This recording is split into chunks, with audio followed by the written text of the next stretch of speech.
Okay, welcome. You can see I'm wearing a scarf. It's a little bit chilly, but it warmed up from what it has been, so that's nice. So I'd like to just start. I haven't done this until recently, but I do actually think it's nice to start just sitting quietly together and just tuning into our direct experience. And you're welcome to do this with eyes open or eyes closed. Although I think to start, if it's comfortable for you, then I would recommend exploring this with eyes closed.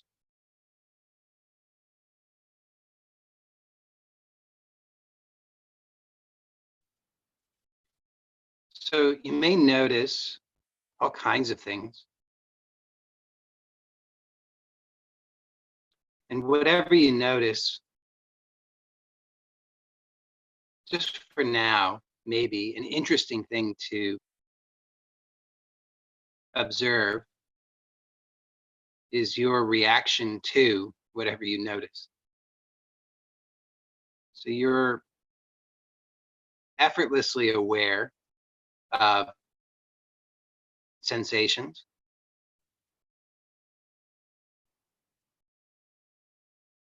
You don't have to have a name for the sensation. You don't have to have a location for it. You don't have to have any sort of thought about it. You're just effortlessly aware of it. Everything else comes afterwards. So the awareness of the sensation is primary, and then a split second later, there's all of the conditioned thought and reaction. And to me, that's really interesting. So just see if you can notice that. Notice that there's this direct experience of sensation that doesn't have a name or a label or a location, just instantaneous, immediate, intimate. And then you can see that, perhaps you can see that there's a reaction to it, all the opinion.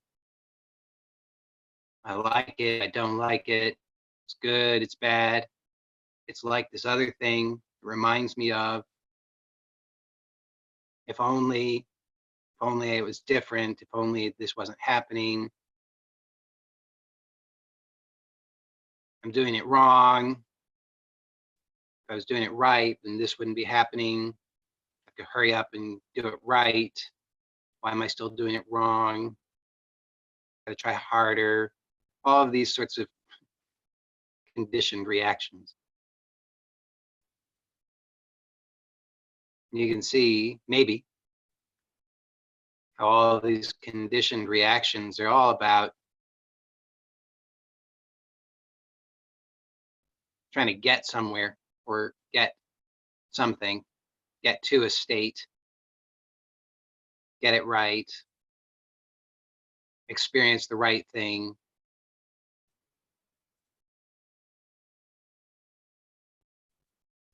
So if you can observe that, if you can notice that, then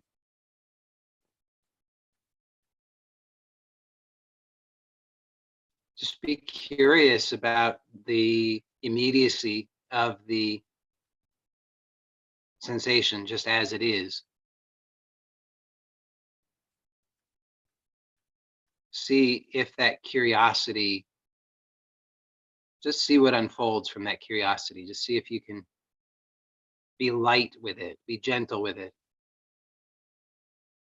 and just be very curious.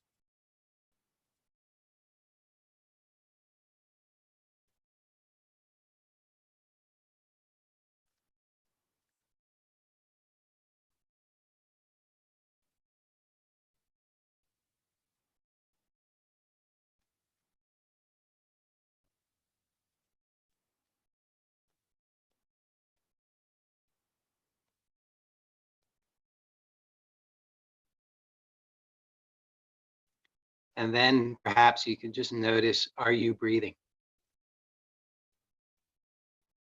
And the interesting thing about are you breathing,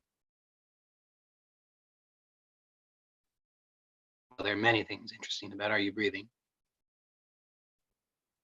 Couldn't possibly discuss all of them, but one interesting thing about are you breathing is if the answer to that is no, or oh, I'm not breathing sufficiently, or oh, I seem to be holding my breath, or my breath seems to be restricted,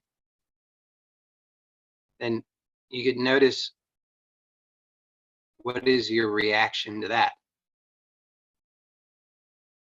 And what if for just a moment you don't indulge that reaction? What if you just observe in your direct experience to explore where are you making unnecessary effort? Where are you holding on, gripping?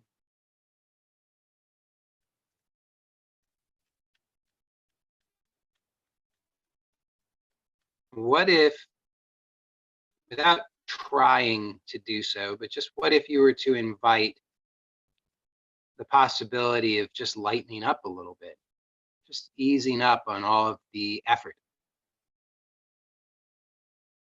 What if you just were to observe the natural breath?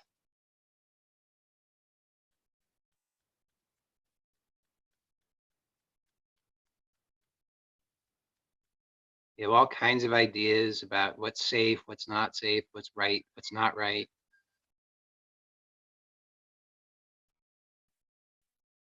But there's actually a natural breath. Happens. It's not something you can figure out by counting. You know, sometimes people teach breathing by counting. You're gonna, how are you gonna count yourself to freedom?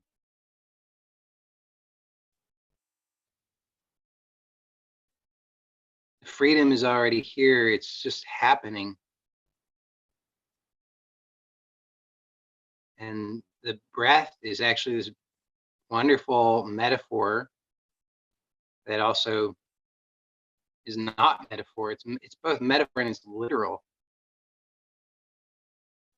Such a wonderful gateway to explore and discover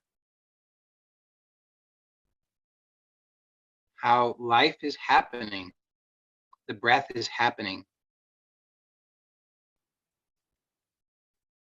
In many, or in some creation myths,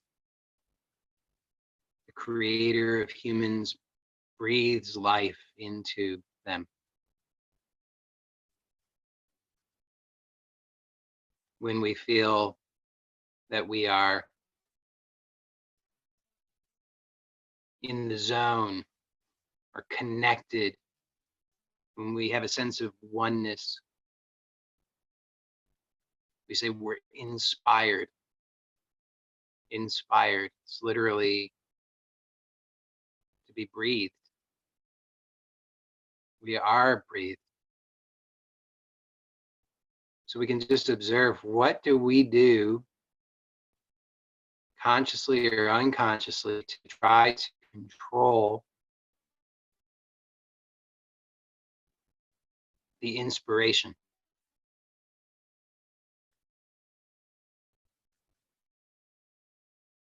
and the expiration? We're very concerned about the expiration as well. What if we just allow the inspiration and the expiration to happen as it does? You know, for all the effort we can make, we still have to breathe to live.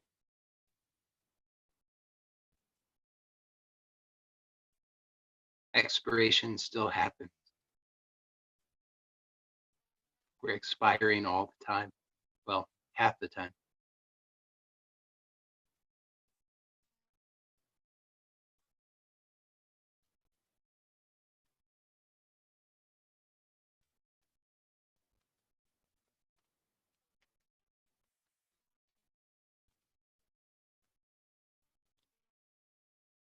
whatever you may think of this exploration, you may think, wow, I'm very at ease and calm and feel very deeply within myself at rest. Or you may feel agitated, doesn't matter. Either way, it's such a simple exploration, but it is actually very profound regardless of your perception of it. So I would encourage you to, if you have your eyes closed, to transition very slowly at your own time. So there's no hurry. You can keep your eyes closed as long as you want. You do have that freedom. But explore opening them slowly when you do open them.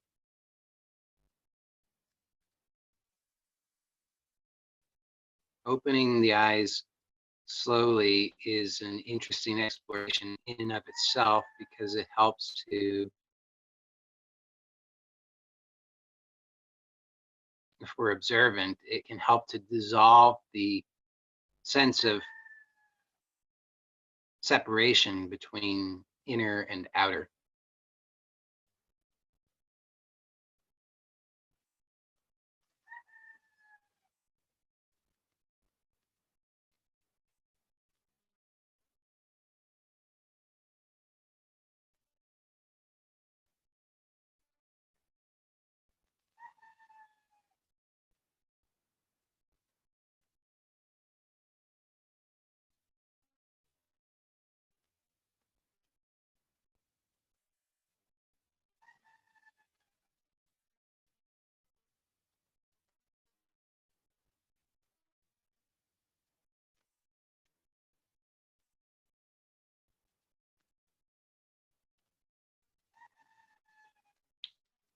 So it's my observation, and you can see if this is true in your experience or not.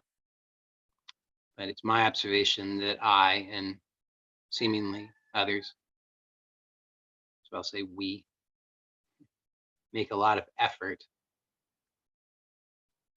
in our lives. And it seems to me that we make that effort out of fear. So you can see if this is true in your own experience. Just check it out. How much effort do you make? And this could be something you can look at now, and it's also something you can look at ongoing, moment to moment. It's an interesting thing to look at. How much effort do you make? And what motivates that effort? So you say, well, I have to have money. So I have to get a job, have to work the job, have to do all these things, have to make effort, have to try, have to work hard, have to get it right. So you can just observe what motivates that effort.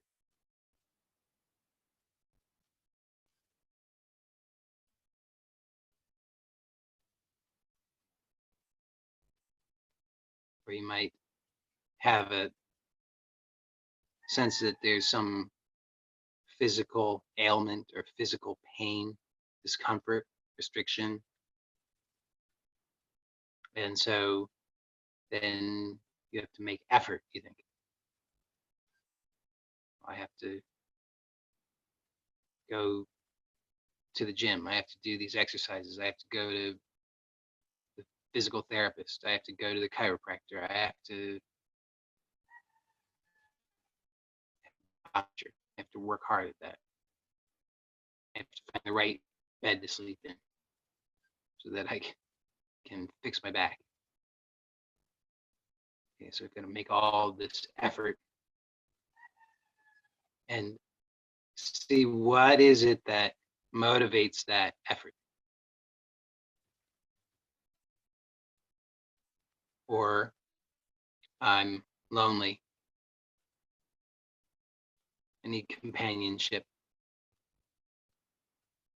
I need somebody to love me. So now I've got to find that person. How do I do that? I've got to figure that out, and then I've got to do it. I've got to make all this effort. And you can see what motivates that effort.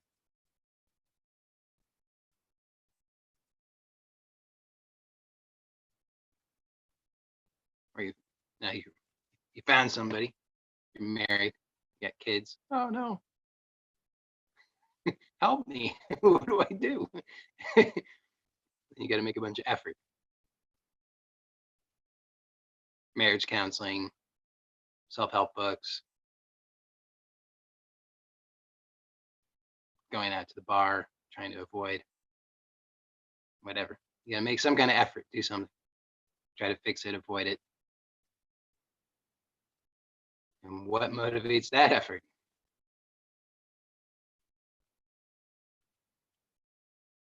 So I'm proposing it's fear.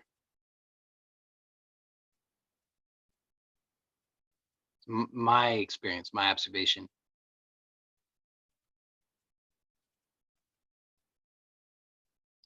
An interesting thing though,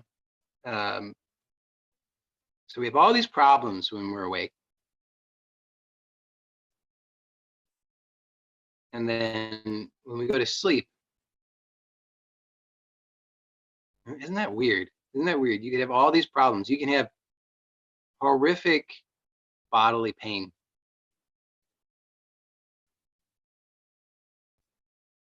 And you've got, you're in debt, $1 million.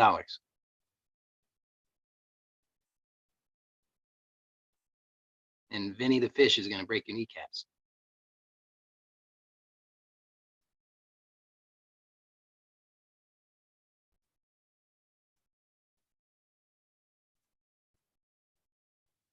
And you're having an affair, and your spouse is having an affair. It's just, everything's a mess. Then you go to sleep. What happens? Where does it all go?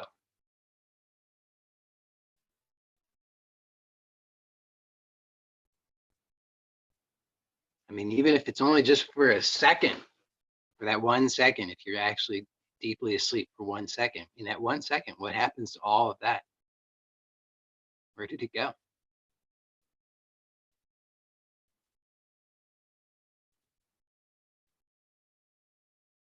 So this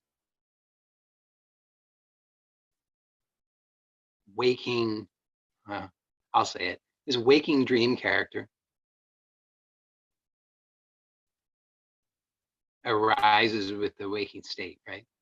It's not present in the deep sleep state.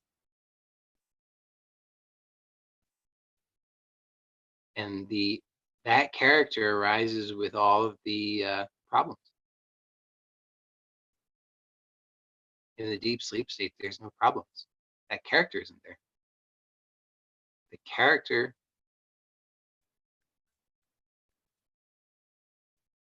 up to now, that character has been largely defined by fear. You don't have to take my word for it. You can just check it out and see if it's true. So this character I'm proposing exists only in the waking state. Problems only exist in the waking state. And it's all largely defined by fear.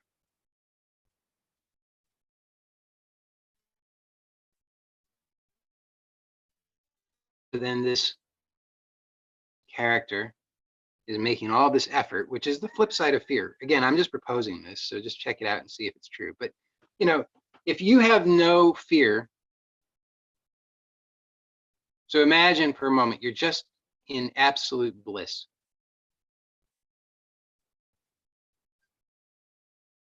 What effort are you going to make?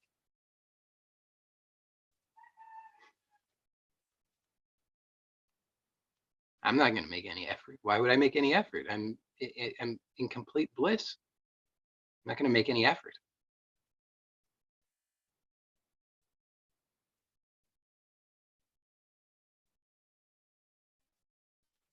So I'm proposing that fear is the motivator for effort.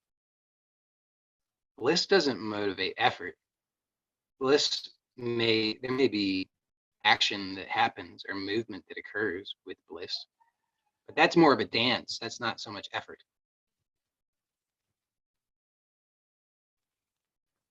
This character arises with the waking state. The problems arise with the waking state. Okay, so great. I've got the solution. Well, I'll just go to sleep.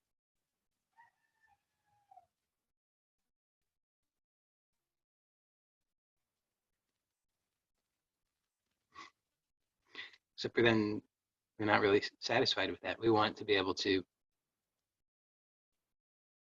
experience, for whatever reason, we want to experience this waking state because we do it a lot.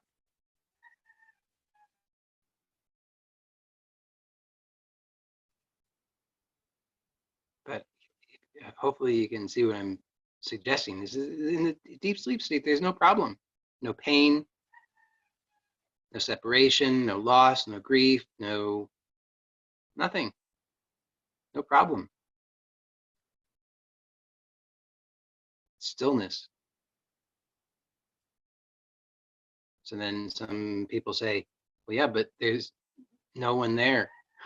There's I'm not aware of the deep sleep state. I don't think that's true. I mean, that's not my experience. My experience is I'm perfectly aware of the deep sleep state.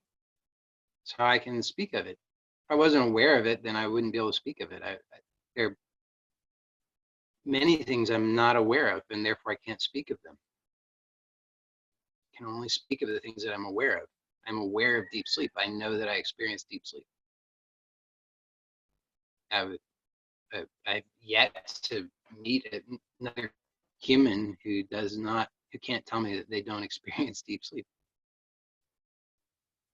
So what's different between the waking state and the deep sleep state?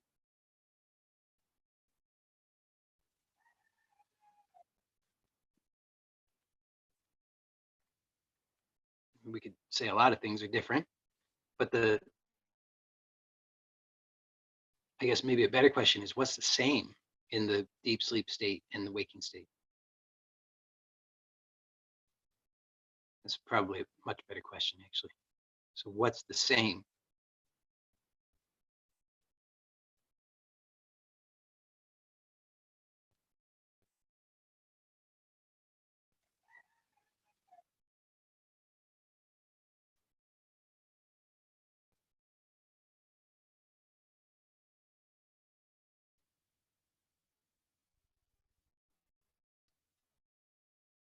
I am aware of both states. Everything else, everything that's different is part of the state. So in the deep sleep state, you could say that the perception of time is different.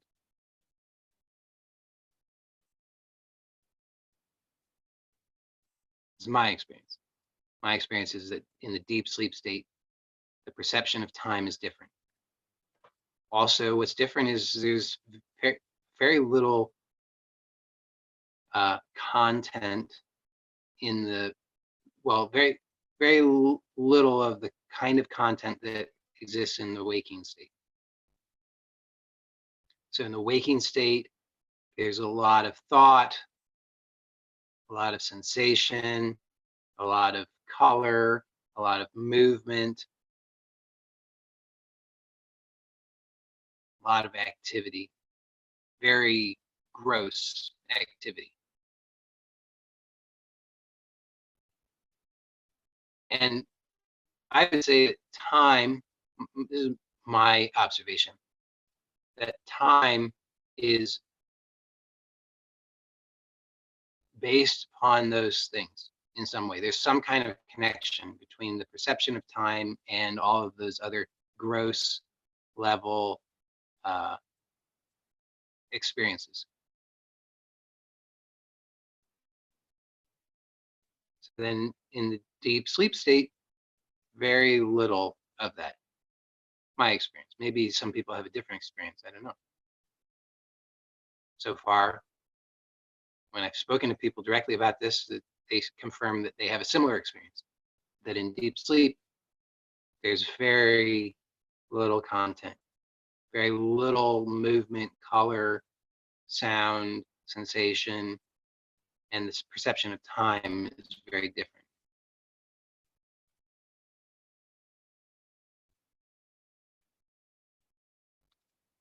In the waking state, there's so much that seems to refer back to a separate person here that there it tends to reinforce the sense of there being a separate person here. That this character is me. I am this character. Seems to be a common experience, that in a waking state, this character, everything is seeming to refer to and center around this character. And so then there seems to be a reinforcing aspect to the waking state that reinforces a sense of being a separate entity. In the deep sleep state, though, where does that character go? Character is not there. At least not in my experience, not in anybody, nobody so far who I've spoken with tells me that in their deep sleep state, usually people just say, oh, I'm not aware of a deep sleep state. I'm like, well, but you know that you experience deep sleep. And they say, well, yeah. Well, how do you know that? You're not aware. And then finally they kind of unpack it and they realize, okay, yeah, I'm aware, but there's nothing there, they say. So then we dig into it. Okay, does not seem to be a character there. Does not seem to be a separate character.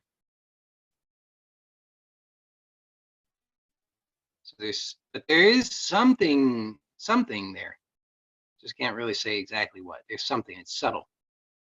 Because it's not exactly nothing.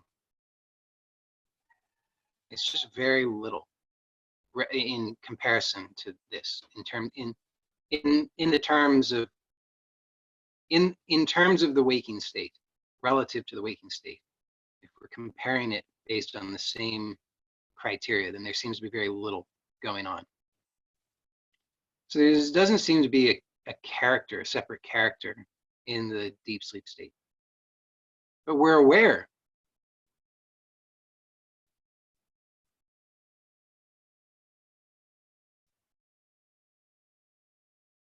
We're aware. We're aware in the deep sleep state. We're aware in the waking state.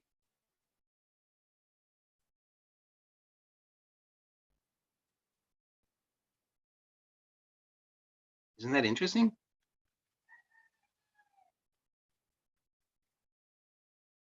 So in the waking state, we have all of these problems.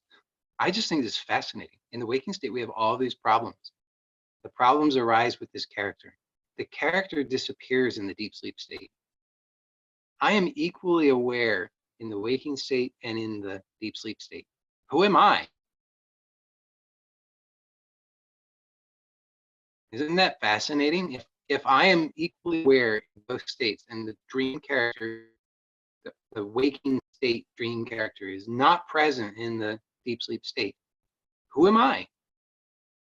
Am I the character that only appears in one of those states?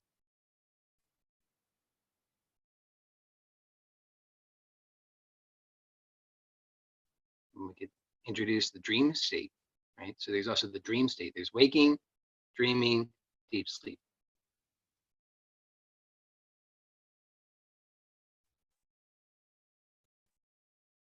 So in the dream state, Also, this character appears depending on the nature of the dream. Sometimes we identify as the character. Sometimes we are an observer. Sometimes we're just like a witness in the dream. Sometimes that character has the same problems that the waking character has. Sometimes that character has different problems. Rarely does the dream character have exactly the same problems that the waking character had. Maybe similar, maybe some overlap, maybe totally different.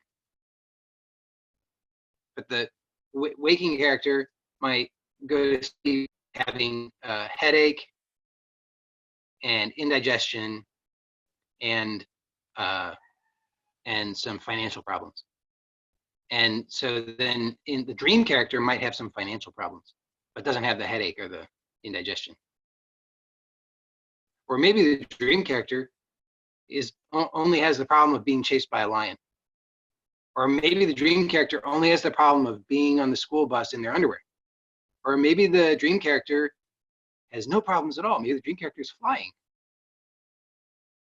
Or maybe the dream character is over there and I just have a sense of being a witness of the whole thing. And whatever problems that dream character might have or might not have, I don't really have a sense of connection to this. So again, I am aware of the dream state.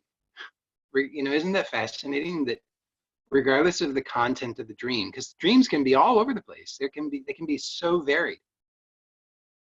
But regardless of the content of the dream, I'm aware of the dream. I wake up and then somebody might say, hey, do you remember your dream? I say, oh yeah, I was on the school bus in my underwear and then there was a tiger that leaped out at me and then I had indigestion and then somebody took all my money.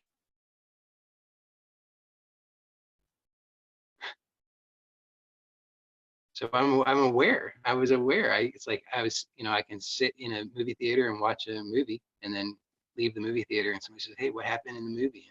Tell them about the movie. I was aware.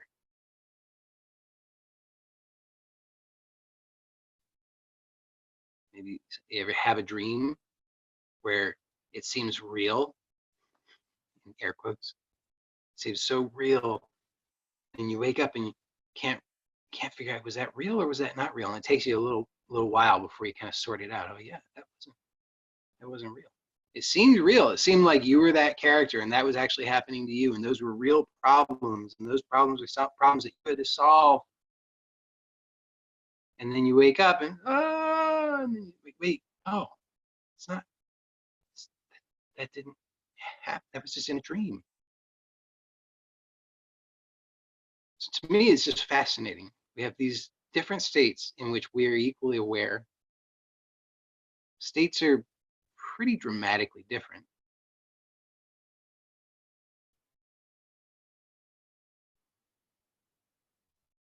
And our actual experience, really, when we tell the truth, my experience, and I would encourage you to check it out and see if it's true for you, is that the dream, waking, and deep sleep, I am aware in all or of all of these states.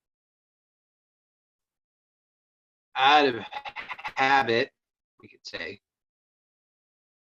the waking state, which is what we're all probably most likely experiencing right now, is the one in which we tend to have the most problems that we consider to be real problems, that we make a lot of effort trying to solve. And again, I'm proposing that effort is based in fear. So what is that? What then?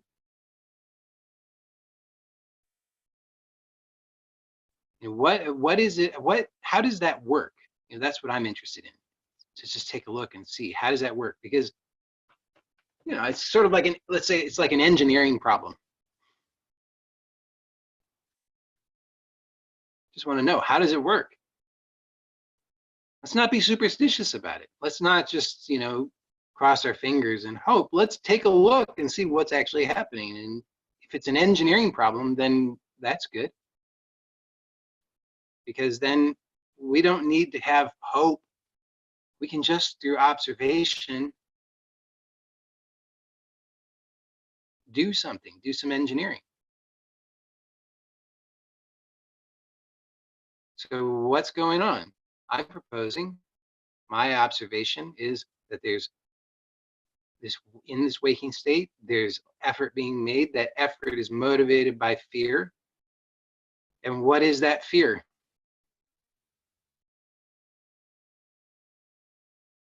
Isn't that, I mean, that to me, that's also another fascinating question. What is fear? We talk about it, we experience it, but what is it?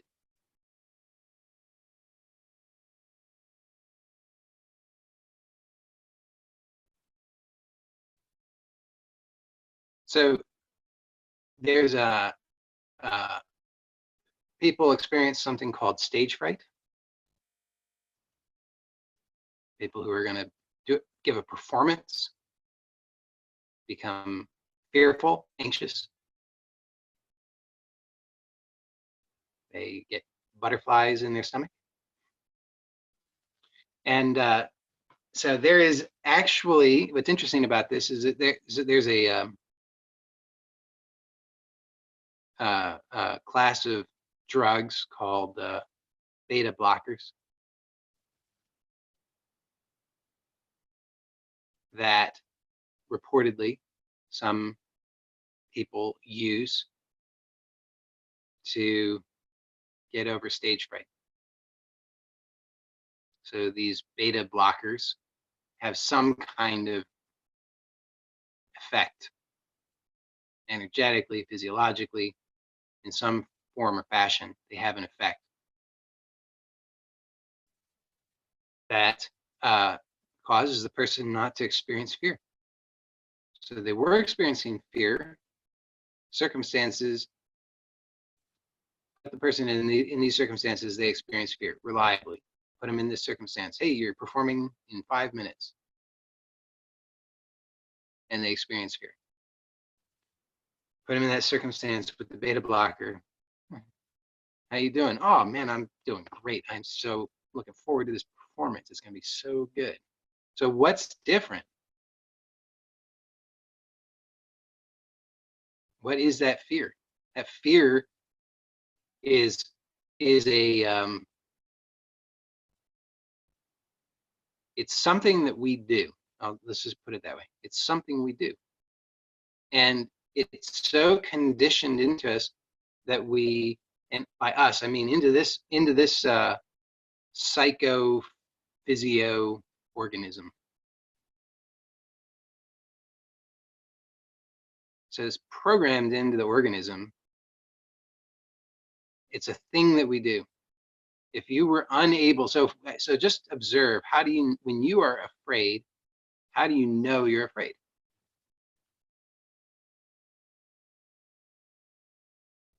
If you're really observant, you'll see how do you know you're afraid? And then if you really break that down, you know it's an engineering thing. You know what the exact steps are. Then you can recreate fear at will if you so desire.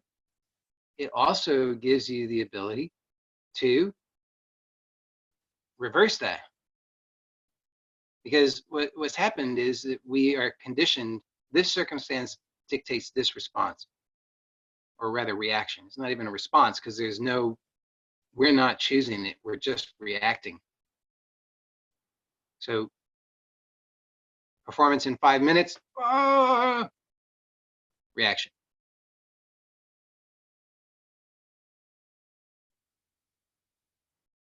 But what's interesting about this is reportedly the people who use the beta blockers to deal with stage fright, after a couple of repetitions of this, then they don't need the drug anymore. Because now, don't all go out and try to get a prescription for beta blockers, please.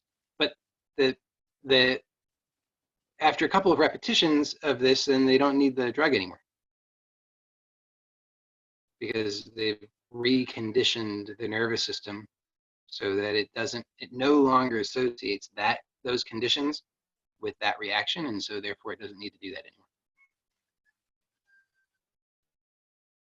So there's a perception due to conditioning of a threat. This psychophysio organism might be in danger. Therefore, fear is an appropriate response. Fear is a thing that we do. It's a contracted state. The specifics of how a person does that may differ from person to person, but it's a contracted state. And then, so long as that gets repeated, it just gets reinforced. The conditioning is just reinforced. But when we can observe what we do, so the beta blockers are an interesting anecdote. I don't propose that that's a solution by and large for this, we'll call it problem, that most people have that extends beyond stage fright. But it points to the possibility of something. So the possibility is just, okay, rather than relying on a drug to do this for us, which doesn't, I would propose that that's not as good as doing the same through observation and choice. If we do it through observation and choice, then what that does for us is it gives us confidence. It strengthens our sense of appropriate identity, okay? Because every time that that conditioning is repeated or reinforced, then that reinforces this sense of being this separate psychophysio organism.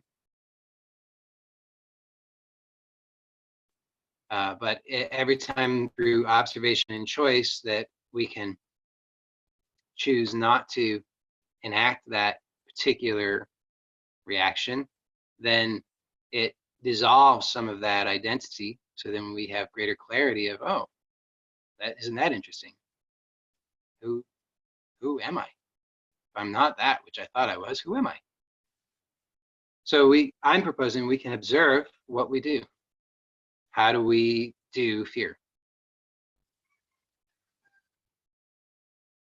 And I would actually propose that this shows up in everything. So whether sometimes it looks like anger. Anger is a big one, I think. I think anger might be the most at least in the American culture, I think anger might be the most taboo.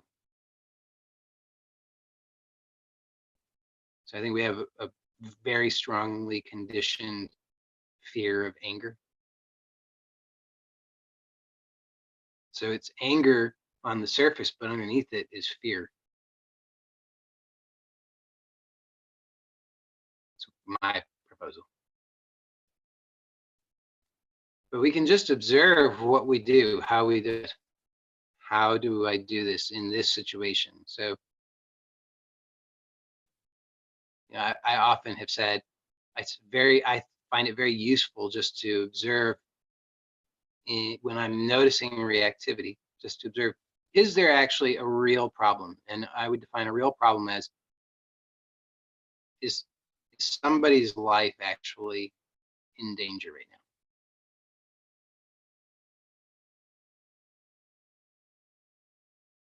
And then is there something that I could actually do to avert that danger? So I can use my rational mind that's allowed. Is there actually danger? And if so, can I avert that danger? If the answer to both those questions is no,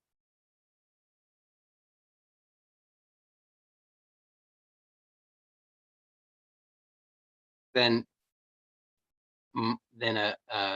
fear is unnecessary.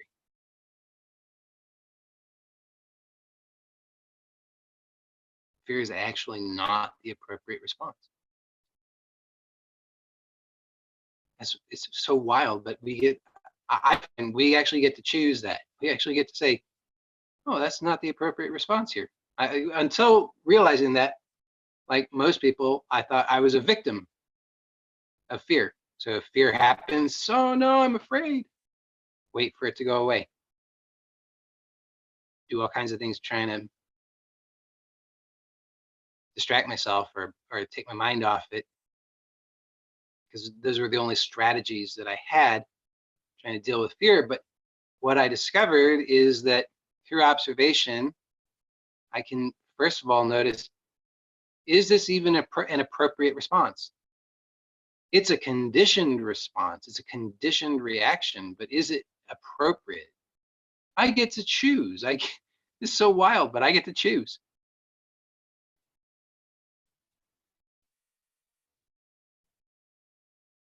So if it's not appropriate, and again, my criteria, you get to choose your criteria. I mean, I'm not ever going to tell you what you have to do, but you can just see.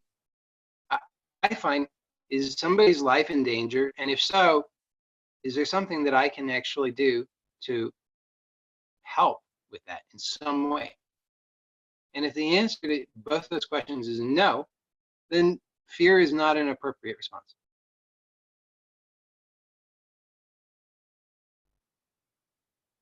Actually not an appropriate response. You know, it's a funny thing, like we're so immersed in abstraction and we've mistaken ourselves to be abstract that seeing a number on a bank account, on a screen, or on a piece of paper can provoke fear, and then we think we're just victims of that. And what I'm proposing is, actually, no, fear is not an appropriate response to that. I don't care what it could say, -1 million, and fear is not an appropriate response because nobody's life is presently in danger, and there's nothing that I can do to avert that. So fear is not the appropriate response. So says me. You get to decide. If you think fear is appropriate and you want to do that, then that's totally up to you. But I say fear is not an appropriate response. I don't see any benefit to fear. So then what I want to do is I want to observe, well, if there's a reaction here, what is that reaction? How do I do that? So if there's a fear, if fear is the reaction, and I don't see that that is the appropriate response, and I don't find that to be pleasant, then why am I going to continue to indulge that? It's an engineering thing. I can just observe, how do I do that? And then choose not to do that.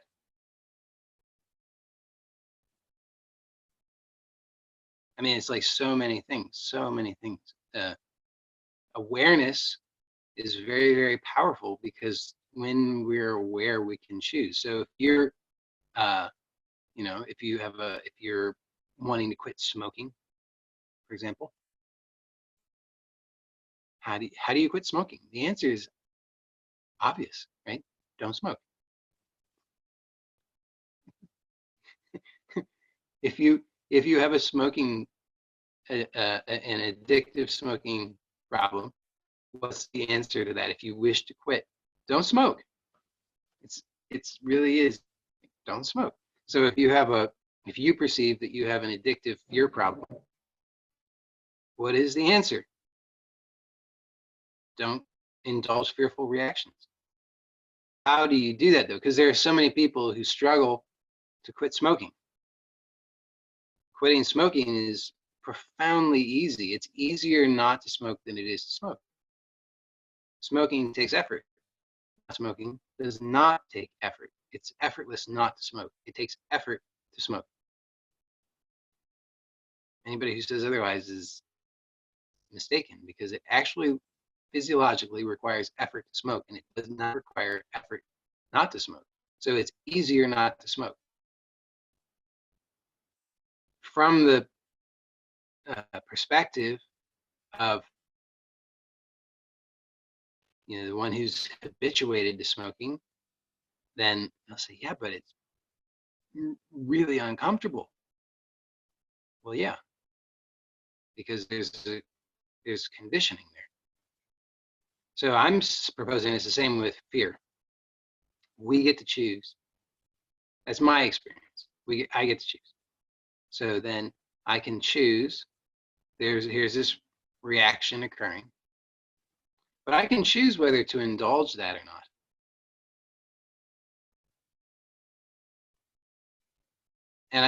But I have to be aware in order to do that. So the same like with smoking. So if I just mindlessly smoke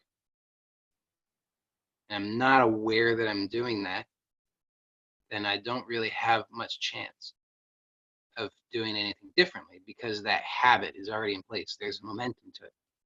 If I have the habit of fearful reactivity, then it requires sufficient awareness and the will to choose differently in order not to indulge that. But so the awareness is observing, what is it that I do? How do I do fearful reactivity?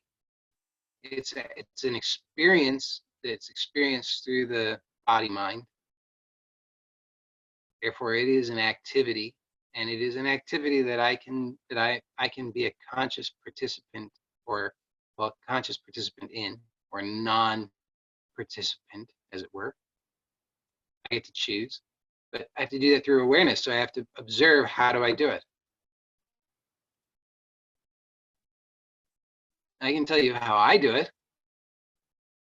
I already kind of said it's just through a contraction or a series of contractions in the body.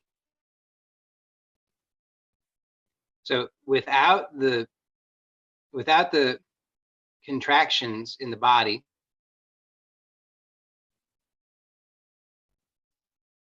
which are felt physically, and then at a subtler level, there are subtler contractions which are to fixate on particular thoughts. Without those, my experience of what I would otherwise call fear is that it's just energy. And energy ain't so bad.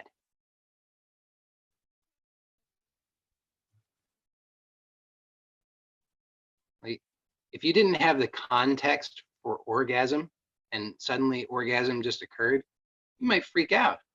You say, that's horrible. But with the right context, that's like, oh, I love that. That's great.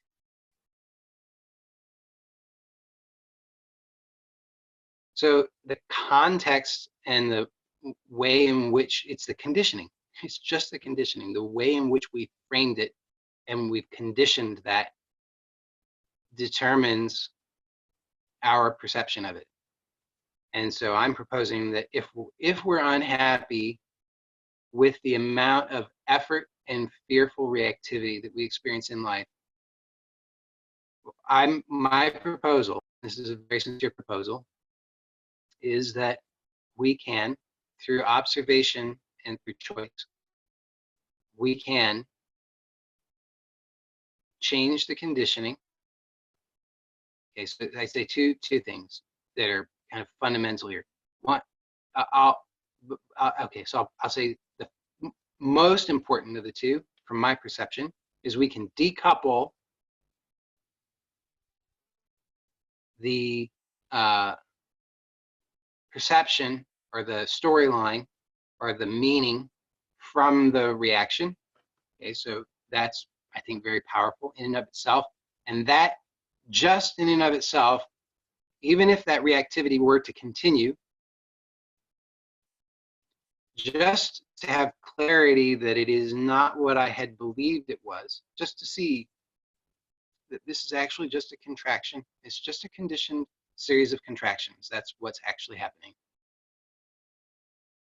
That in and of itself, it dissolves the identification as something separate that's in danger. So that is tremendously liberating. So that's one thing. I'd say if that was the only thing, that would be so much better than how most of us have lived our lives. But then I say, second thing is also to then choose not to indulge that particular reaction. And the more frequently I do that, the less that conditioning is going to be, that conditioning becomes dissolved. So then that particular reaction occurs less often. So then, to me, that's huge. Now I've got, one, I recognize that I'm not who I thought I was. I am actually aware and free. And two, my experience becomes more pleasant. Not only does it become more pleasant, but, and this is sort of what I had vaguely set out today to discuss, is that we actually can begin to live beyond belief.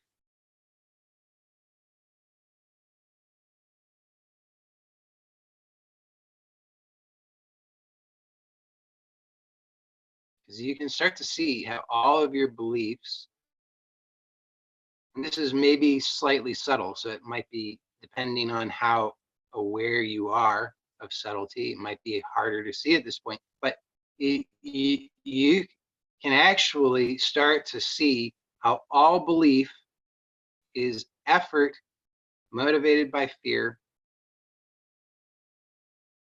It's conditioned reactivity based upon a fundamental assumption of, or an identification as, a separate psycho physio organism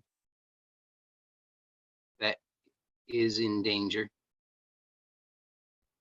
And so all of the grasping on for belief, it's effort. You have to make effort to do something, to grasp the belief and then react from it.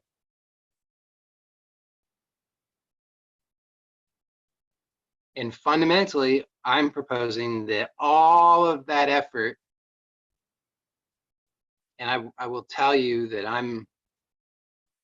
my life is a million times lighter and freer than it was 8 years ago.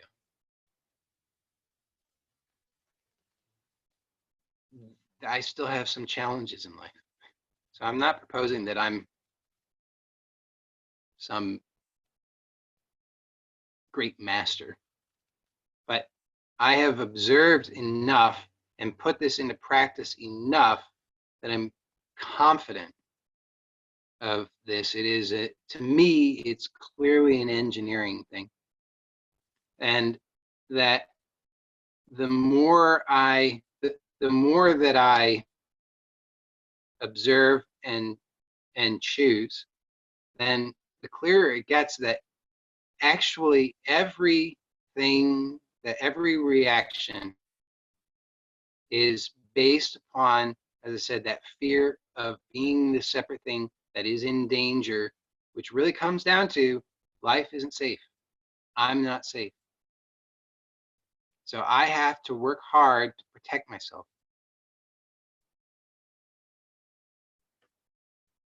And that is actually not such a nice, I don't find that that's such a nice way to live. Since this waking state does appear frequently, I don't find that is a, it's like, what if I go into a movie theater, which I don't usually do, but if I was to go into a movie theater and I have my choice of movies, and there's movie A, the description of movie A is, this movie is uplifting, it's beautiful, it's enriching, it's life affirming, you're going to leave this movie feeling great about yourself. And then there's movie B. This movie is just this movie is all about violence and horror and nightmare, and it's got no redeeming qualities whatsoever, and everybody struggles and everybody murders everybody at the end. And you're going to leave this movie just feeling like shit. Which movie am I going to choose?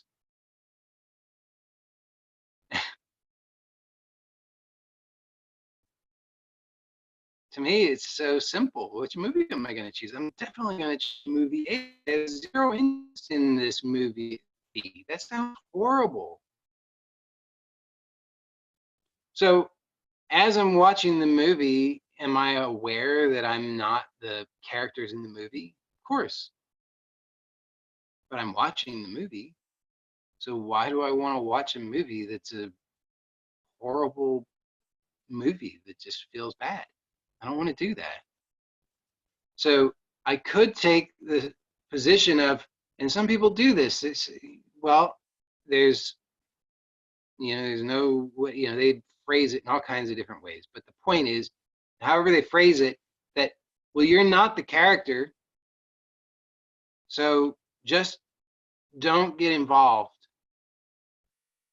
And I say, I'm not the character, but I am involved. It's just a lie to say otherwise. It's just a total lie. Maybe I'm not as enlightened as those people. Fine. Maybe there's a place for a less enlightened person in this world.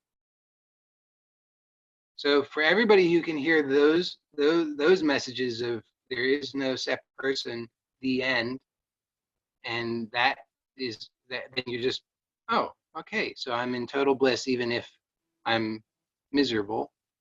Great. Good for you.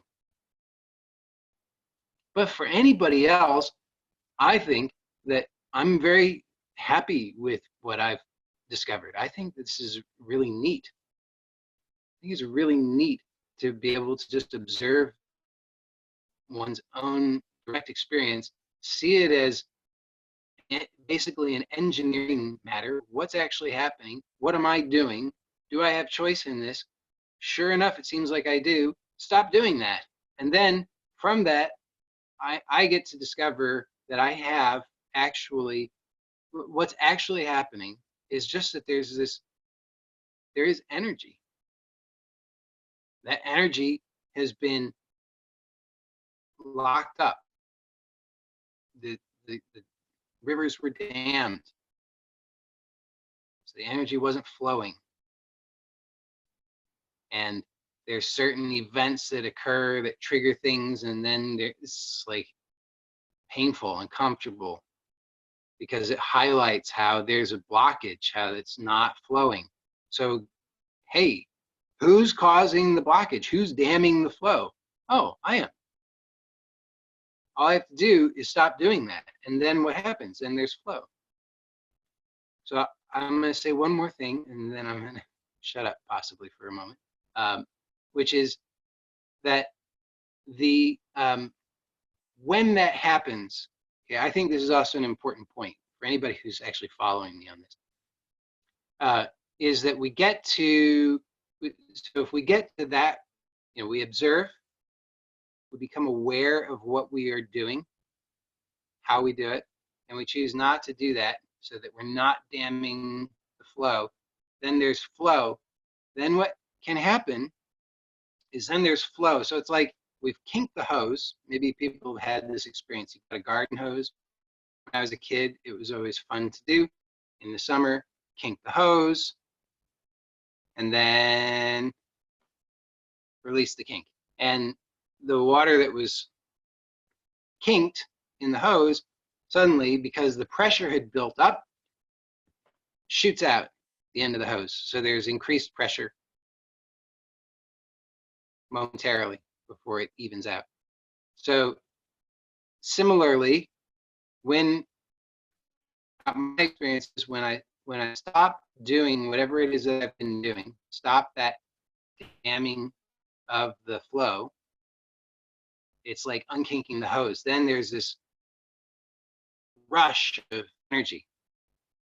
So this, I think, is also an important thing to observe, which is then that can also, in and of itself, provoke some reaction, because we have habituated ourselves to a kind of suppressed state, keeping everything suppressed, contracted, under control, dammed up. And so when there is a release of that, then typically, and certainly in my experience, and many people have reported this to me, then there's this this rush, and the conditioned reaction is get it back under control. I want to get back to normal. I don't feel good about whatever is happening here.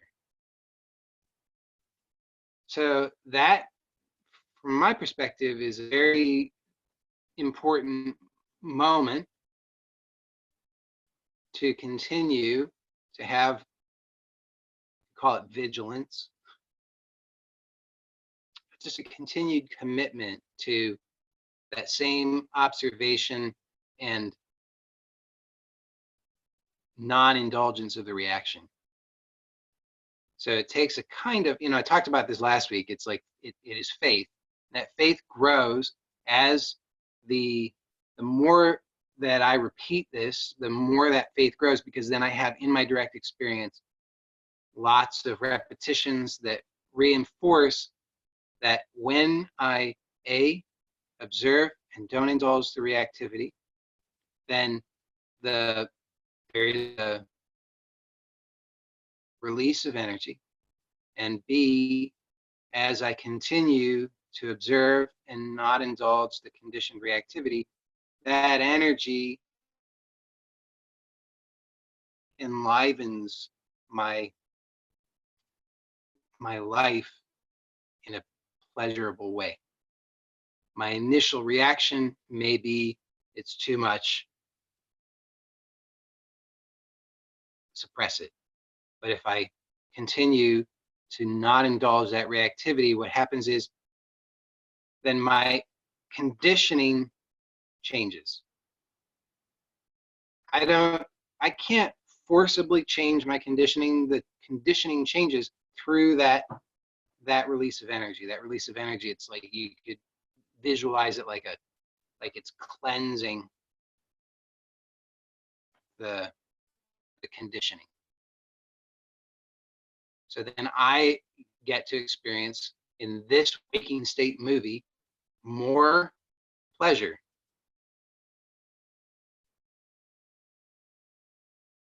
Okay, so I said that was it. That's it for now. So with the usual caveat being that I'm recording this, it's going to go on YouTube, and if you speak, then that will be included in the recording. I'm happy to open this up. So if you would like to speak, if you have questions or you want to say anything or share something, then I welcome that now. You just unmute yourself and speak.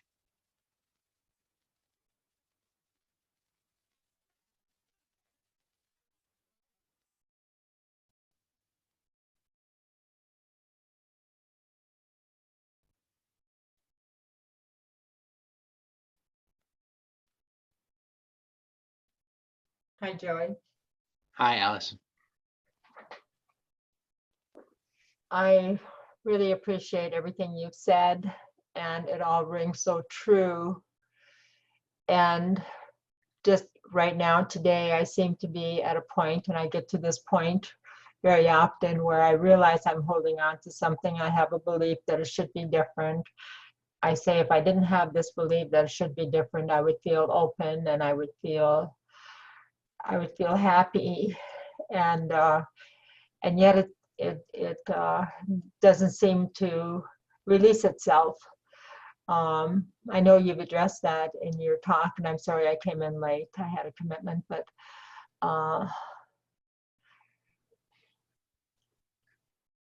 so being stuck right now and feeling painful, maybe even just talking about it will help me to release it. Or I want to be happy. I don't want to feel this, and I can't change this that I feel unhappy about. And it almost seems like if I hang on to it, I can change it, but that's just bullshit. Excuse me, we're on recording, but you haven't offended me, at least. Okay. Well, so is this something that you want to take a look at together right now? If you'd be willing to, I would like to, yes. Sure. So so right now, you can see where your attention has been. Your attention has been with your story about it, with the thoughts about it. Mm-hmm. Totally. And you've described already to me what those thoughts are about. They're strategizing how it is that you, so they've already identified what the problem is and what the solution would be. And then your thoughts are strategizing about how to get to the solution and get rid of the problem. Yes. Yeah. And I will propose to you that will never work. I'm sorry, I didn't hear that. I will say that that will never work. It will never work because your thoughts are operating on the, so, this is an interesting thing.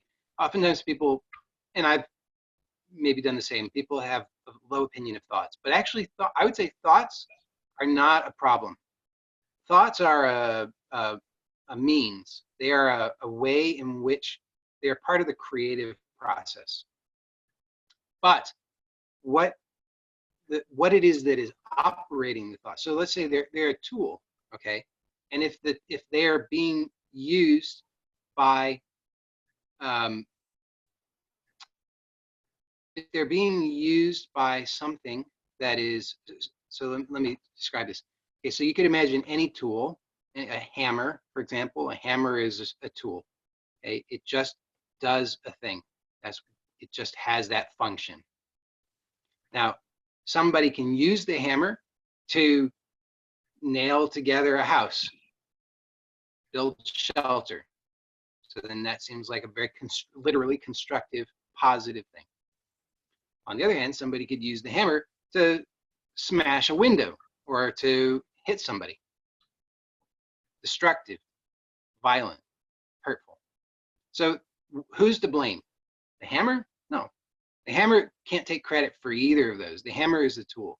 So the thoughts are like the hammer. The thoughts are the tool. It's just an instrument.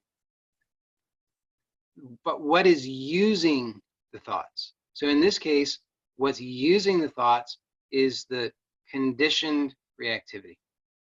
So what these thoughts are being used by, the only possibility is more of the same. Because the conditioned reactivity does not have access to anything greater. It is just the conditioned reactivity. It's just that one program. All it can do is recreate more of the same. So through that conditioned reactivity, it's going to use these thoughts trying to serve its own agenda, which paints a picture of I'm trying to get something better, but in fact, all it wants is to reestablish the status quo. Yes. So it frames everything through these thoughts as, I already know what the problem is, I know what the solution is, and how are we going to get from A to B. Right. And if you are just entranced by that, then you fall for it and you say, oh yeah, that's true. How do I get from A to B? I know what the problem is. I know what the solution is. I got to figure out the right steps. Wrong. You don't know what the problem is and you don't know what the solution is. Not from that conditioned reactivity. Absolutely, you do not, because that conditioned reactivity doesn't have access to that. Wow. So we have to be willing to take a step back.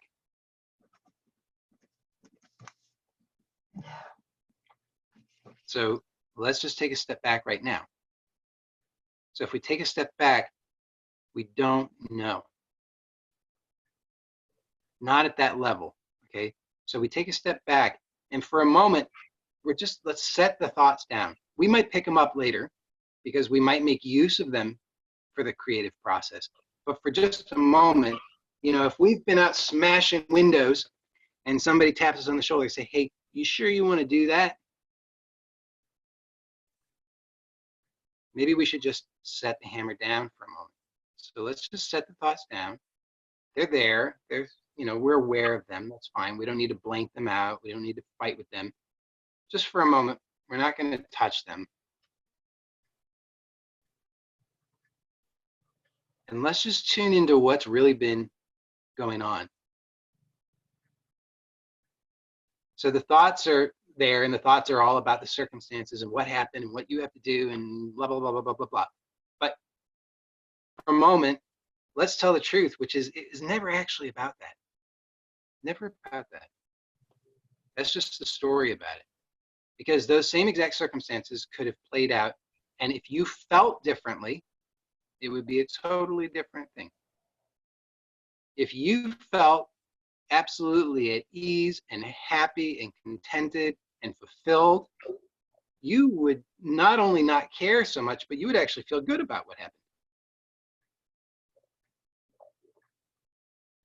So we can just observe so there's this reactivity, this felt reactivity in the body.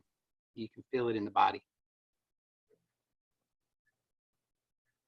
That's what gives the juice to the whole thing.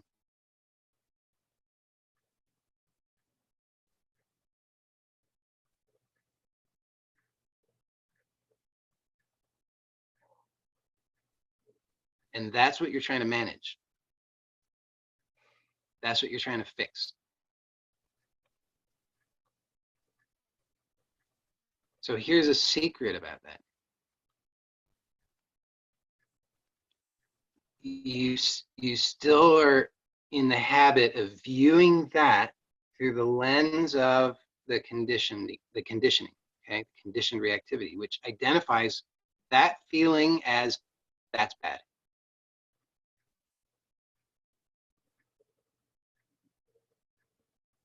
This feeling is bad, right?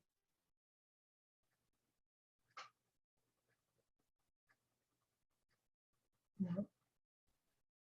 Okay, so let's take even another step back.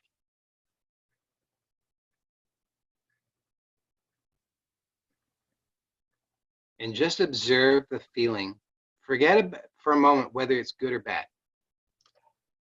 Just observe the feeling and notice how you do it.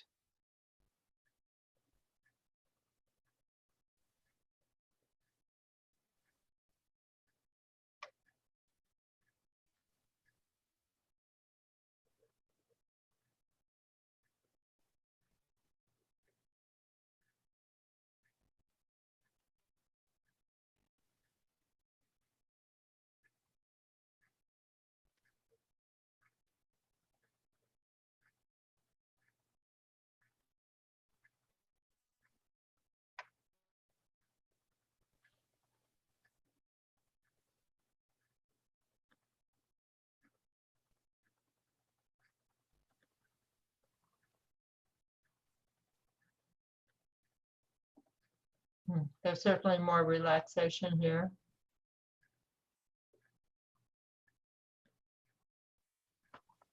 But if you wanted to do this feeling again,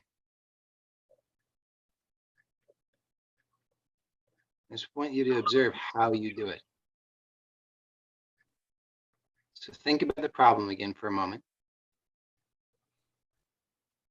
See if you can get yourself worked up, but just observe how you do it.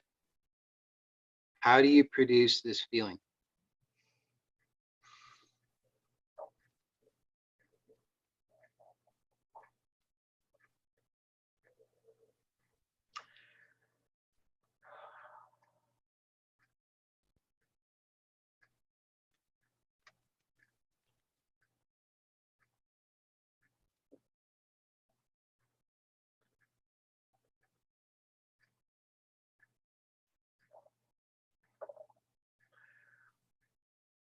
You know, most of those feelings are produced by me by thinking somebody else should have been different.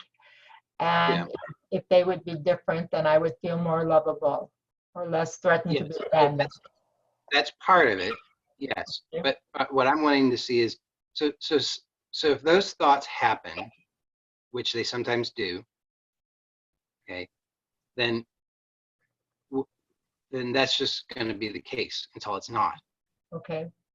Okay.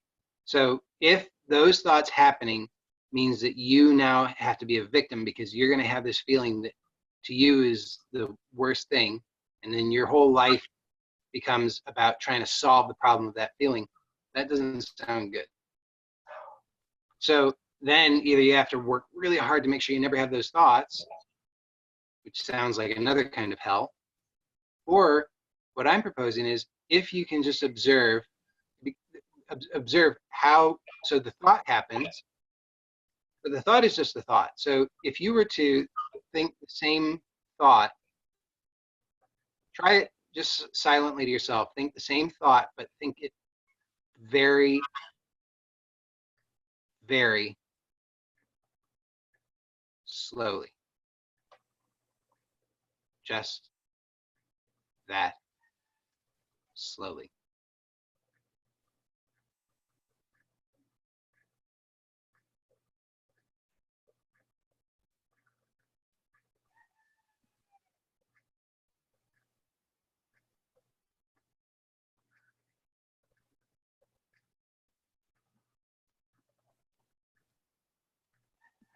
That seems to help me not become attached to something.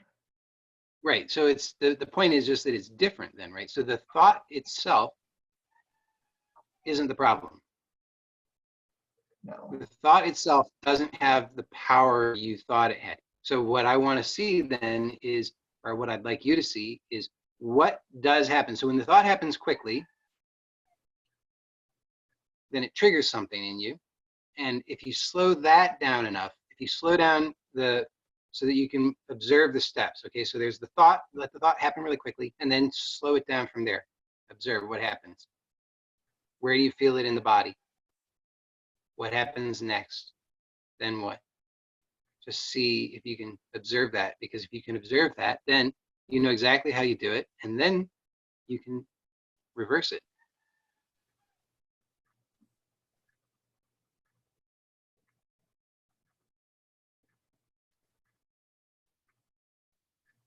You can reverse it, huh? Or does it just go away when you really see it? But you actually have to reverse it? Either way, doesn't matter. Whichever happens. I'm always an advocate of the more detailed understanding or awareness that I can have of that process, the more empowered I am. Because then, great, if it just so happens that just through that awareness, all of a sudden it just disappears, wonderful, that's fantastic. But what if next time it doesn't? Then I want to be aware of, well, what are the steps? How do I do this so that then I can reverse it? So I'll tell you, for example, for me, it's really quite, for me, it primarily comes down to a contraction in my belly. That's the core of it for me. Everybody's maybe different, but for me, it's just a contraction in the belly. It doesn't really matter what it is. And there are other contractions that stem from that. So if I'm through enough awareness and observation, all I have to do is just be aware of that. And actually, that's all that's required. But having that level of awareness means then I can choose. I'm not guessing. I'm not, okay, what do I do? Do I write down some affirmations? Do I do the work of Byron Katie? Do I do this thing? I don't have to guess. It's not hit or miss. It's not indirect. It's very direct. I'm aware of exactly what's happening and exactly what to do differently. So for me, it's just, okay, there's the trigger. Oh, yeah, there's that clenching. Just release that. Just be present. That's it. So I'm proposing that if you observe, so if you, and there's also a power in creating the problem intentionally. If you repeatedly create the problem intentionally and then slow it down, it also loses its power because you realize then on some level that you're not a victim, you are doing it. But it also gives you the awareness of the exact process by which you create that.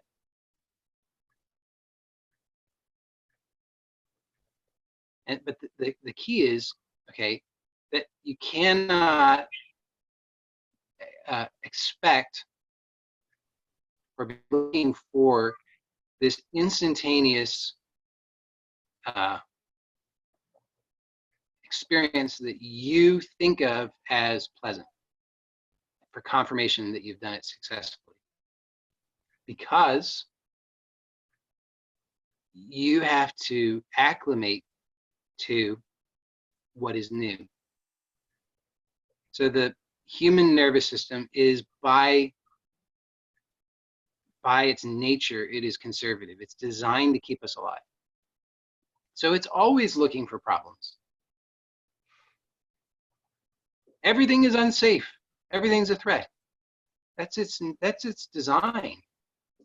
That's how humans have survived for millions of years. So the nervous system is always perceiving. But the thing about it is that, and if we are just reactive, if we don't have sufficient awareness and we're just reactive, then what happens is that our world becomes smaller and smaller and smaller and smaller and smaller, because we have to contract to become more armored, safer in this little tiny box, because everything is unsafe. That's what's going to happen, because the nervous system is conservative. It perceives everything as a threat. So we start out, we don't have a sense that, we don't have confirmation yet of so much danger. But bit by bit, it's like, ooh, that's dangerous. Ooh, that's dangerous. Ooh, oh yeah, that's, ooh, okay. Oh, wow. Oh, everything's dangerous. Everything's dangerous. And then after the, by the time we're 40, 50, then it's, everything's so unsafe. Just keep it, really just stay home and do nothing and try not to think about anything. And so that's the default. But so it's painful when we find ourselves in this highly contracted state. Yes. And it seems overwhelming, and it seems hopeless, and all kinds of things. And I get it. I really do. And I'm telling you, 8 years down the line, that very well worth a commitment to something different. So something different is, okay, I find myself here with this massive contracted conditioning. Everything is unsafe. Okay, so what people are often hoping for, and then they read these stories of these people who are in this, they read Byron Katie's story. She's in this state, she describes that she's absolutely miserable, just miserable beyond anything you could imagine, just a horrible person. And she's lying on the floor. The story is she was at some like halfway house, and even there the people didn't want to have anything to do with her, so they made her go up into the attic, and she felt so unworthy of even having a bed, she would go to sleep on the floor. And she says she woke up one day, had a cockroach crawling over her toe, and that was then, everything, that was, then she's just in bliss. And, Eckhart Tolle, same sort of scenario, just absolutely miserable. And then he's sitting there and he's like, well, which one of these am I? And then poof. Okay, so we all find ourselves in this really contracted shell, and we're hoping for that kind of thing.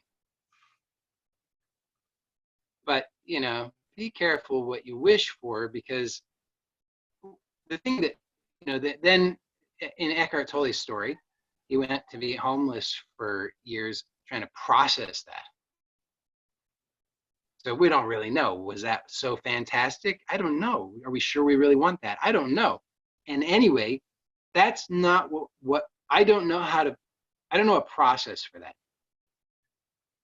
I don't know a process that's reliable for exploding the contracted shell.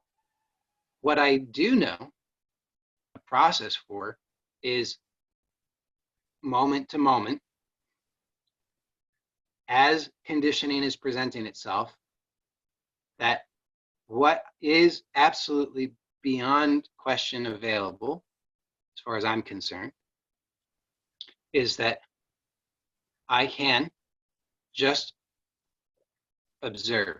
So there's a different, so this reactive state is very fast.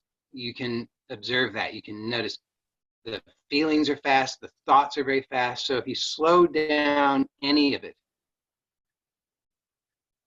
what it does is it shifts you into a different mode. So the fast reactive mode just perpetuates itself. That's how this happened.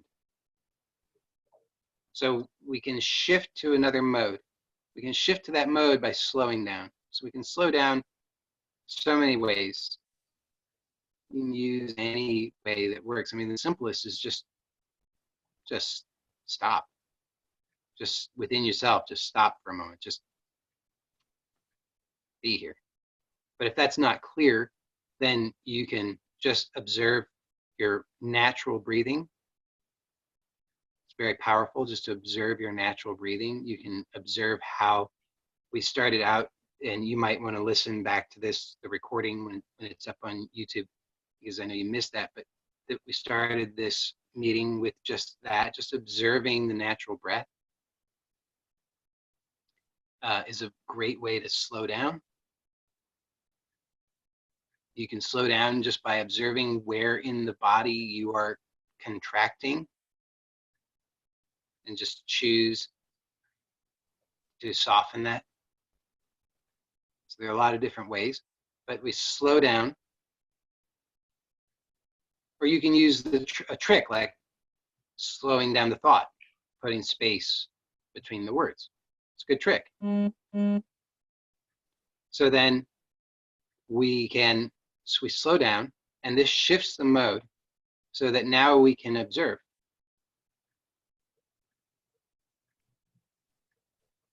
So the tendency, especially at first, is we have a hard time slowing down.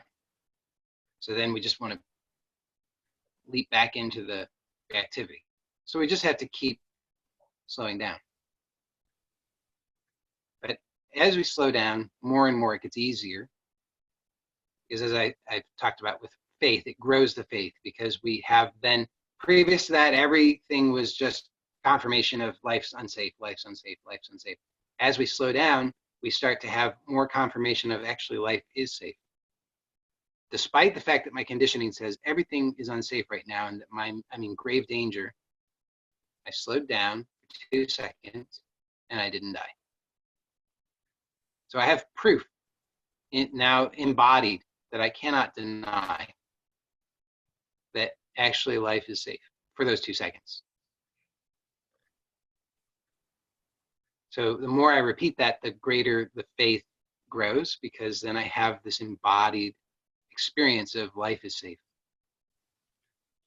The greater my faith, the greater my capacity to slow down.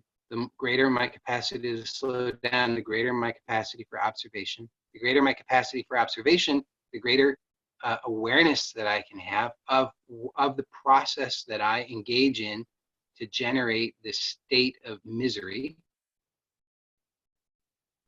The greater awareness I have of that, the greater choice I have, because then I don't have to do it, because I'm proposing that it is something that we do.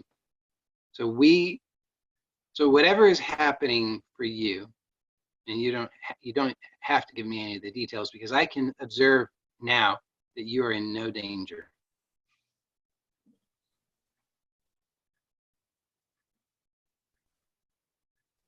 So whatever the reactivity is that's conditioned, it's the basis of it is I'm in danger. I have a big problem and I have to solve it now because it's urgent. But this simple act of just slowing down, even if it's just for 2 seconds, if you repeat that often enough, just slow down, then you start to have that clarity. You start to recognize, wait a second, I'm in no danger. I don't have to solve any problem right now. And the truth is, whatever this is that's presenting itself as this huge problem, it's not a huge problem. what it is it is actually a threat to one thing. It's a threat to your conditioned misery. Because the actuality of what's playing out in your life is demonstrating to you very clearly that your conditioned beliefs are wrong. Your conditioned beliefs say that in order to have happiness, I have to beg for it. In order to have happiness, I have to work on myself. In order to have happiness, I have to, it's all about there's something wrong with you. Something inadequate about you, something deficient in you. And the reality of what's actually happening in your life is demonstrating to you that that's not true. It's demonstrating to you that you actually are okay. And that you have organized your life up to now around the wrong thing, around a lie. And then you wonder, why am I getting this? Why is this happening? Well, because you organized your life around a lie. If you organize your life around I'm deficient, you're going to get an awful lot of confirmation about how deficient you are. Yep. And it's very painful. But that pain, the pain is a very effective way to get your attention, right? Right. So the problem is that when we've gotten to this point and when we don't have sufficient support and wisdom infused into our lives, then all that pain typically does is it just reinforces more of this. But actually, the pain serves a very different purpose. I believe, it's my experience, the pain is not bad. The pain is not here to cause us suffering. The pain is to get our attention. It is ringing a bell, and it is saying, you've organized your life around lies. Of course, it's going to be painful because you're organizing your life around lies. And when you recognize that, just by slowing down, so just keep slowing down. Just now, slow down for just 2 seconds.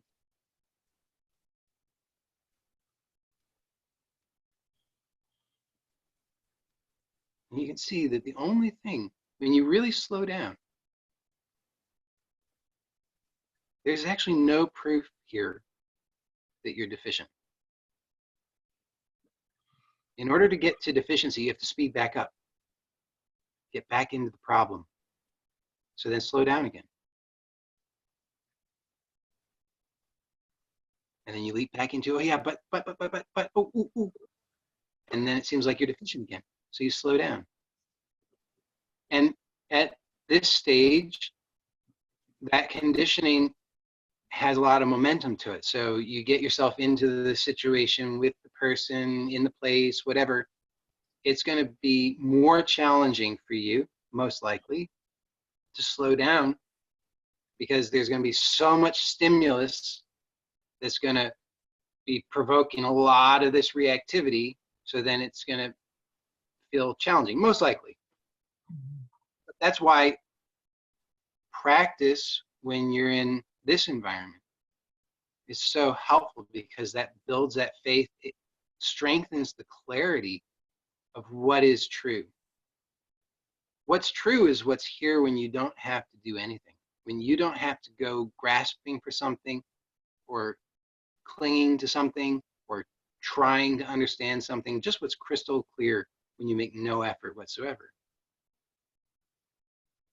So if you make no effort, so like if you were in deep sleep, you're making no effort.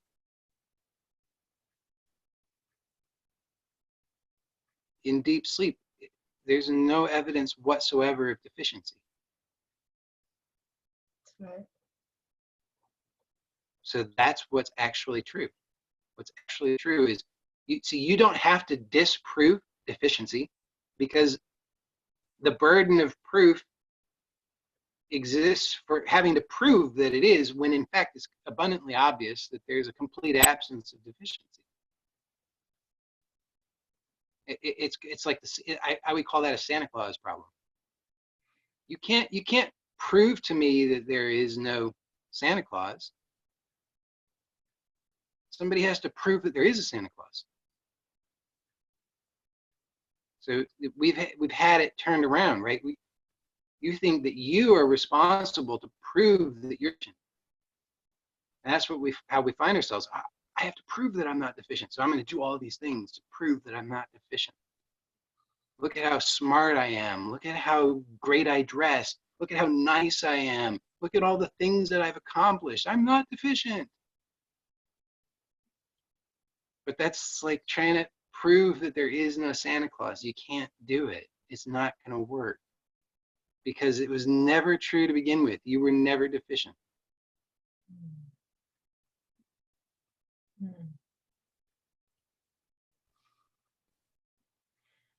So we were never deficient except for thought running itself so fast. Well, yeah, just that you believed it. And You can just observe and see. It's the combination. It's the combination of the fast thoughts, the fast feelings. It's all bundled up with memories. You know, somebody just says it enough. Yep.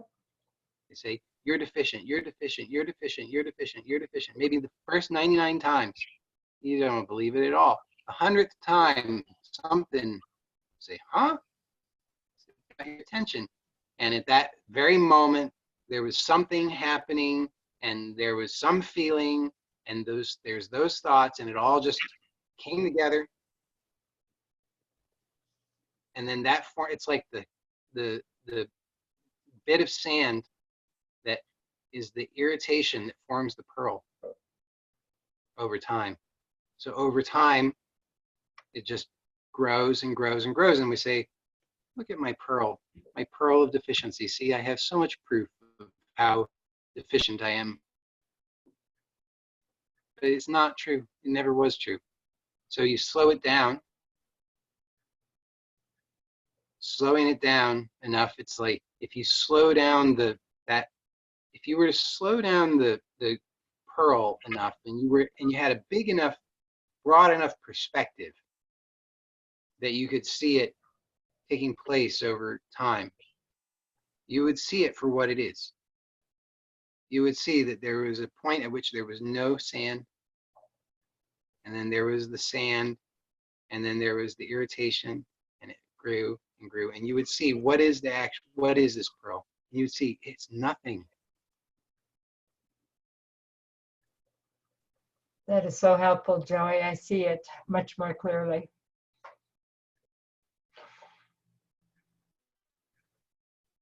It's all built on deficiency. Yes. Feeling of deficiency. You just keep it's the way it shifts is through direct experience. You just slow it down and observe. The more you slow it down and observe, and don't expect the outcome that you think needs to happen.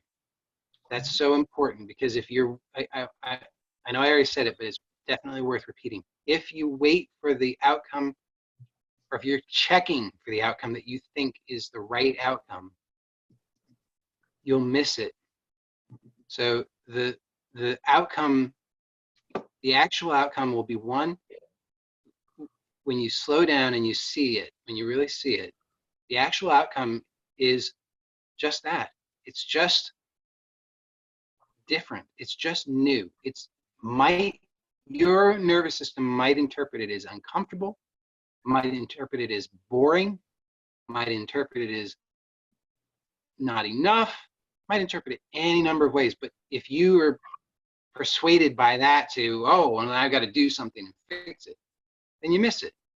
So you just slow down, just observe, just see. Let everything that comes come, because there's a lot in there, and just let it come and just see it. Don't be frightened of it. It's just your condition. Sometimes it seems frightening, and it's okay if sometimes you get frightened, but just as a general guideline, just remember that it's just your condition. And if you slow it down and you're just aware of it, it bubbles up, it does its dance, and just trust that that's it. It's unknotting itself. Just trust in life to do that. Because by its own nature, when we stop tangling it up, it dissolves. We just have to keep our hands off long enough just to allow it. And if we keep slowing down and just taking our hands off and observing, then bit by bit, it does that. And we do that 2 seconds, 2 seconds, 2 seconds, 2 seconds. You do that, 2 seconds, 100 times, 2 seconds at a time. What is it? That's like 3.5 minutes. Okay. If you do that in a day, it's like nothing. It's no big deal. It's just throughout the day, just 100 times. Just pause for 2 seconds. Just slow down. Observe everything just happening. Then you do that every day. In a couple of weeks, you'll be amazed at how much easier it is for you to slow down.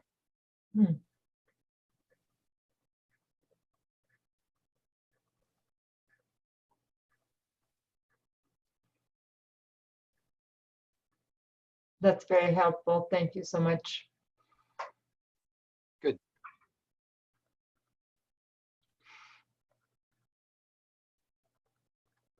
Can I answer something, Joy?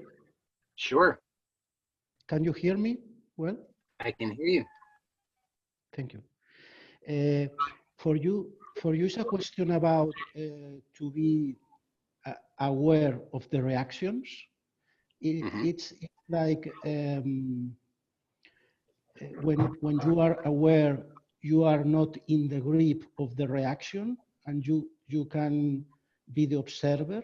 Is the same like that you are saying, or what you are saying is more detailed, is more in concrete things, to be aware of your own real and actual reactivity. And when you think that you can observe or be curious about the reactivity, for you, this is the same like awareness. We are awareness, same, and not the character.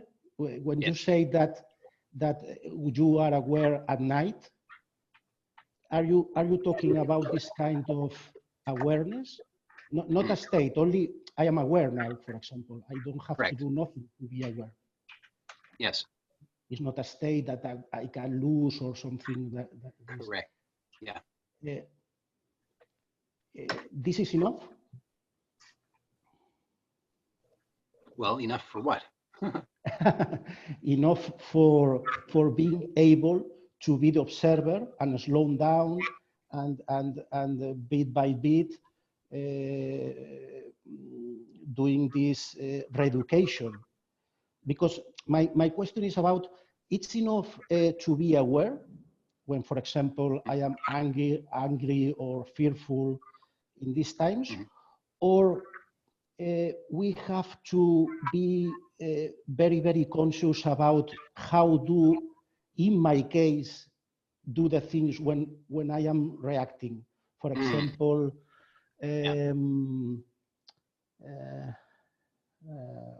you say like a machine, like I know where how I do that, and now it's about, I have the question. It's about specific knowledge, concrete knowledge, or it's about only awareness? It's good question. Thank you. So ultimately, I would say that if what you want is to be free of suffering, then awareness is the answer to that. Okay. However, if you want to also have a more pleasant life, then I'm suggesting that you can speed that up by slowing down. Okay, so you can more rapidly have a more pleasant life if you slow down your reactivity. It's not the same, one thing and another. What do you mean? It's not the same to slow down and to be aware. Well, it's not the same thing. they are. I would say that they are essentially the same. In some sense. With the thing about it is that you are always aware. You're just not aware that you're aware. So is it possible to be aware that you are aware without slowing down? Yes, of course. But I would not say that it is likely for most people. And so I'm proposing that it is more effective to slow down, because in slowing down, it's easier to be aware that you are aware.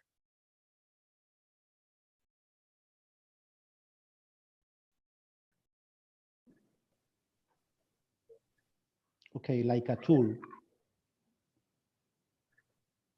Yeah, it's like anything, you know, if you want to, there's something about, we experience life through this human nervous system, and the human nervous system operates differently at different speeds. When it's fast, it's operating in a different mode that does not lend itself at all to careful observation. So you'll notice that if you, anything that you want to learn, I mean, this isn't really esoteric knowledge. This is pretty basic, obvious knowledge that we all actually have, because we've all experienced this. Anything that you want to learn, slow it down. If you want to learn to play piano, slow it down. If you want to learn to ride a bicycle, slow it down. If you want to learn anything you want to learn, you slow it down. Once that experience is encoded into the nervous system, then you can speed it up. When it's speeded up, it's operating in a different, so I've said this before. There are, just to illustrate at this point, so if somebody gets amnesia, okay, so amnesia is a phenomenon that occurs. When people get amnesia, they forget things that are in a particular, they forget particular types of things, but they don't forget how to walk, how to talk, how to tie their shoelaces. They don't forget those kinds of things. Why? Because those things are in a different, they're encoded into a different part of the nervous system than the part that is affected by amnesia. So we know that things are encoded into the nervous system at a particular speed, and then they're switched over into this other part of the nervous system, and then they can be accessed fast. So if you could, if you were interested, you could try it out. Be careful so that you don't fall, but try walking really slowly, and you'll notice it's a very different experience than walking at your normal pace. And I say be careful just because there's a greater likelihood of tripping if you're walking really slowly than if you're walking at your normal pace, just because your nervous system is having to do so much more. It's observing in ways that it doesn't have to observe when you are doing things at your normal pace. And so slowing things down offers this possibility of greater observation. And with greater observation. Well, not only greater observation, but also to code things differently. So I'm viewing this as, like I said, again, it's like an engineering thing. Just having knowledge that the nervous system has these functions, we can make use of that. Slowing things down allows us to observe more carefully and to encode things into the nervous system. So if we're dissatisfied with particular reactions, then if we continue to operate at that quick pace, we have very little likelihood of anything changing. But when we slow it down, we're making use of those parts of the nervous system that allow us to actually encode something different.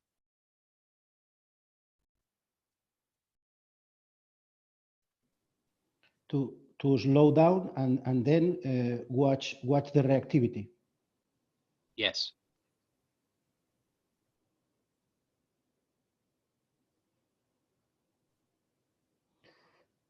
And you say that then you can choose another thing. For example, with fear. Correct.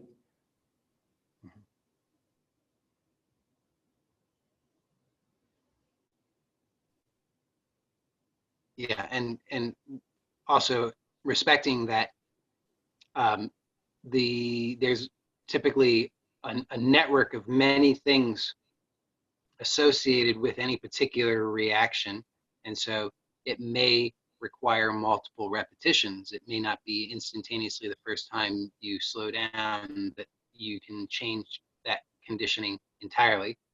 It may require many repetitions, but absolutely, it is my consistent experience that slowing down, observing, and then not indulging the habitual reactivity makes changes so that I am less reactive.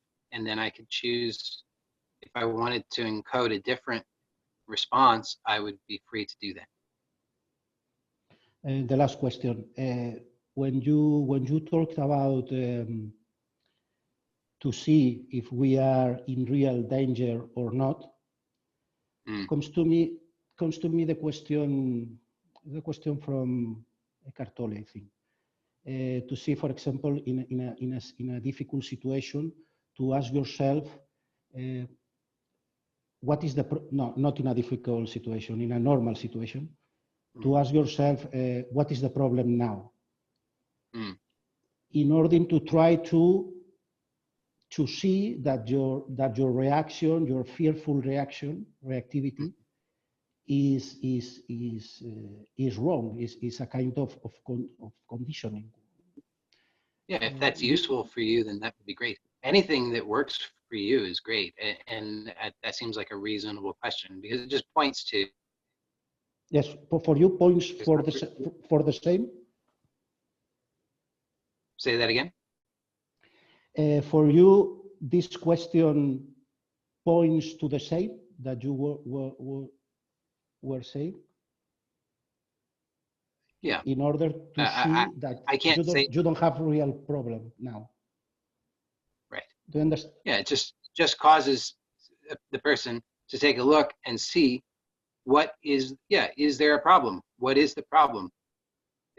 Can I actually identify a real problem? And I simplify it to, is anybody's life in danger presently? Yes. Because that is more to the point. Yeah. Just because that cuts out a lot of the unnecessary yeah.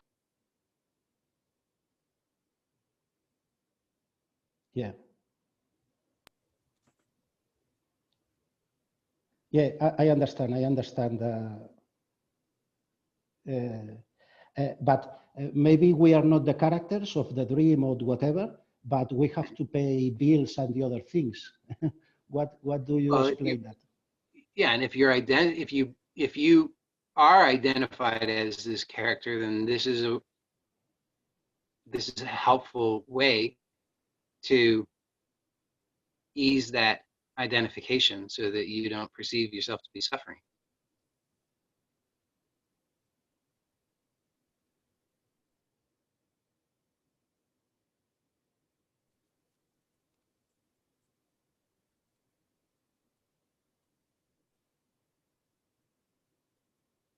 the battery on my phone is at 10%. So I think that I'm going to need to end this meeting today. Thank you very much. Yep. Thank you, everybody. I'll see you next time. Thank you, Joey. Thank you, Joey. Yep. Yeah. Bye for now, everybody.